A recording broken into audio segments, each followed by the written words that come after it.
Good evening from New York. I'm Chris Hayes. You know, the more people find out about what Trump's been calling the big, beautiful bill, the less they like it. And it seems every time a Republican member of Congress meets with their own voters, they get more than an earful. And that's because all across the country, both in blue states and in red states, there are millions of voters fed up with Trump's attempts to subvert American democracy and the rule of law, as well as his wildly unpopular legislative agenda. Now, the core of the what you might call big bad bill is a scheme to gut Medicaid.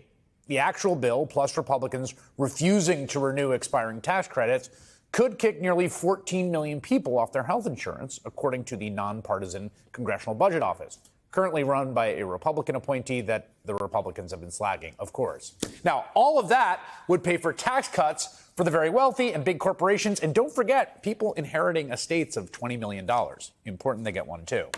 Along the way, it is possible this also might trigger $500 billion in additional cuts to Medicare. Okay, all of that is very, very unpopular. People don't like it. Republicans know this and don't want to defend the bill. So most of them are either hiding from their constituents or lying to them about what the bill does, or both. And the small group of Republicans who are actually facing the people they are elected to represent, like I said, getting a real earful. We've been tracking these town halls in the House, but today it was Republican Senator Joni Ernst of Iowa's turn.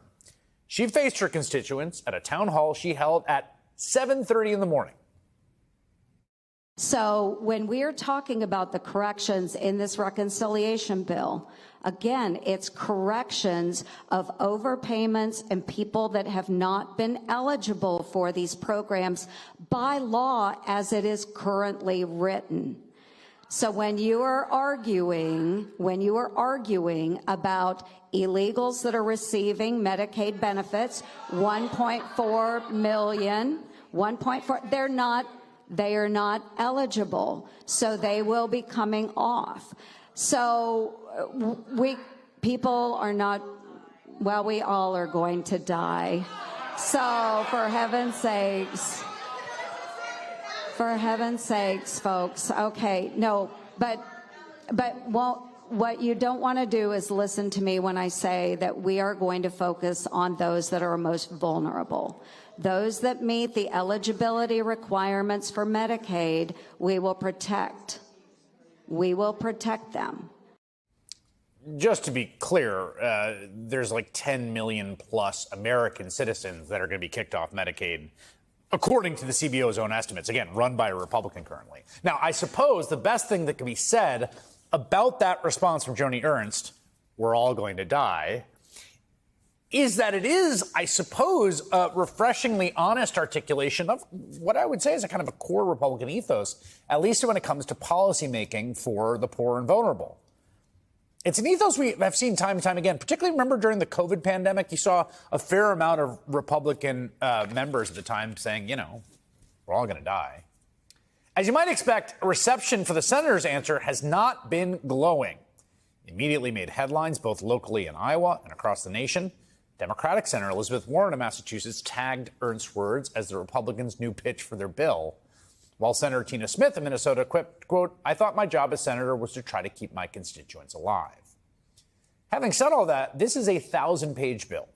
There's a lot more wildly destructive stuff that's hiding in there that's flying under the radar. We're going to cover some of it as this goes on. One example is a very, very small but dangerous provision that is meant to aid Donald Trump's assault on the federal judiciary, the only one of the three branches of government providing any semblance of oversight to his reckless and often illegal agenda. Now, the provision that the House Republicans put in the bill could allow him to skirt federal contempt orders, things that his Department of Justice has been flirting with basically day in, day out.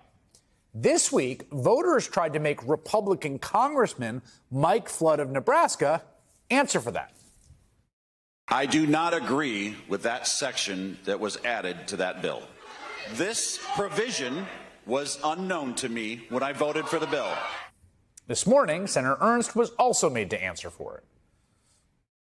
As I'm sure you're aware, but apparently many of the representatives were not aware at the time, nestled within the 1,000 pages of this bill was a small clause which, for the first time in our nation's history, in fact, effectively prohibits the federal courts from enforcing contempt orders. So, ma'am, my question for you today is, will you pledge to us, our constituents who you serve, that you will not vote for this bill or any other bill that contains this poisonous provision? Okay, and thank you for clarifying.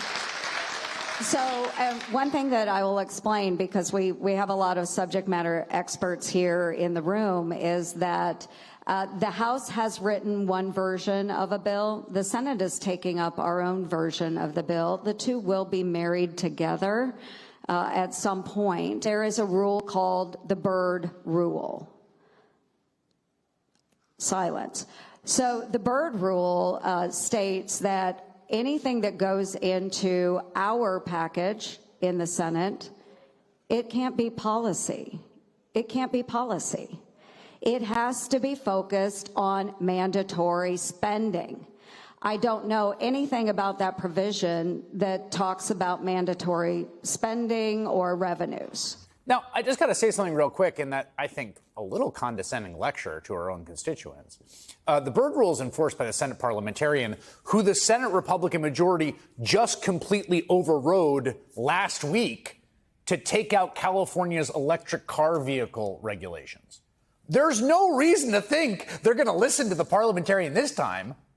And you may have noticed the senator's answer was about process rather than the actual substance of the provision. There's been this debate, I think, in our political discourse, and I myself go back and forth, about basically how much democracy is some abstract principle in the U.S. constitutional order that people are like, yeah, or is it something that everyday real people actually care about and can rally behind?